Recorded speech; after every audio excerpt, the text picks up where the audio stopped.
UPO, c'est une usine simulée évidemment, mais sur laquelle on va vivre à l'échelle d'une journée une transformation opérationnelle. Il y a 2-3 ans, on s'est dit que faire une formation dans une salle n'avait pas grand intérêt si on ne pratiquait pas réellement. Donc l'idée a germé de faire un environnement usine sur lequel on allait réellement en fait conduire un changement. La transformation opérationnelle, le principe c'est de se dire on va passer d'un état A à un état B pour un système donné, donc une entreprise, une entité de l'entreprise. Et on va transformer cette entreprise sur plusieurs dimensions, en partant toujours de l'objectif qui est lié à l'objectif business, l'objectif de la direction, et le travailler avec toutes les personnes de l'entreprise de manière à faire quelque chose de cohérent et à transformer les pratiques pour atteindre cet objectif. OPO a exactement la même approche que nous sur son métier, qui est l'accompagnement des processus industriels, l'optimisation vers l'excellence opérationnelle.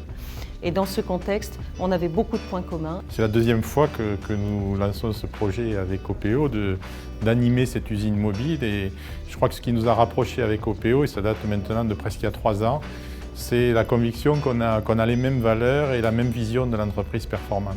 Alors une journée UPO, c'est 2 phases. Une première phase qui dure une matinée où on va venir apprendre tout un tas d'outils qui servent à comprendre le système tel qu'il est aujourd'hui. Et puis au fur et à mesure de la journée, amener les équipes à changer la ligne de production et à aller vers un état meilleur. État meilleur sur 3 dimensions, les dimensions techniques évidemment, mais on travaille aussi l'aspect managérial, comment la ligne va être pilotée, et puis le facteur humain, comment on amène ce changement et comment les gens qui sont les opérateurs sur cette ligne, même si elle est simulée, peuvent avoir envie d'aller vers les nouvelles pratiques. Le timing est bon, les séquences de théorie et les séquences de pratique, pour moi, me paraissent être bien équilibrées. Ça permet de concrétiser en gros ce qu'on voit en théorie dans les différentes formations qu'on peut faire.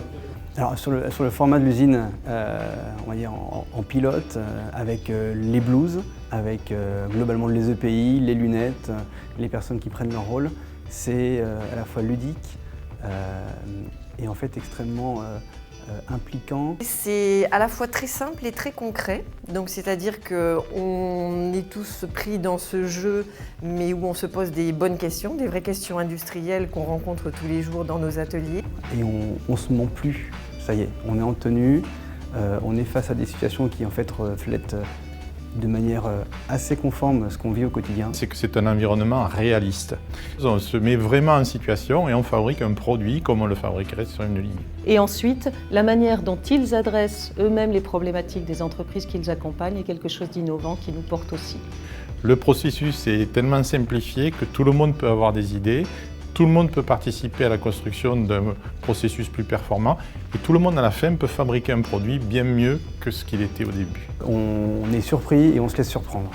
Donc j'attendais rien, c'était une opportunité qu'on m'a présentée d'aller faire un atelier pilote et on en ressort comme toujours lorsqu'on n'attend rien avec beaucoup d'objectifs personnels et surtout plein d'idées plein la tête. Cette journée était opportune pour valider la pertinence et le format de nos futures formations auprès de nos opérateurs. Je connais OPO, on va dire, de par les résultats qu'on a obtenus au sein du groupe Le Piston Français. Et donc aujourd'hui, l'esprit, c'est effectivement de découvrir la méthodologie qui est déployée. C'est aussi l'occasion de rencontrer d'autres entreprises qui finalement ont les mêmes problématiques. Donc, au final, assez peu d'attentes, mais beaucoup de résultats et beaucoup d'attentes sur ce qu'on va réussir à faire par l'avenir. Là, on est vraiment en train de travailler sur des solutions pratico-pratiques et du coup, ça nous permet, je pense, de nous transposer sur nos problématiques métiers. Aussi de beaucoup insister sur l'aspect humain, l'aspect communication, le mieux travailler ensemble. Sur tout l'aspect positionnement à la place des opérateurs, qu'est-ce qu'eux peuvent ressentir quand on aborde les différents points de la transfo. Voir quelle est leur vision et comment adapter nos messages à leur compréhension. Et c'était surtout cet aspect-là que je venais chercher.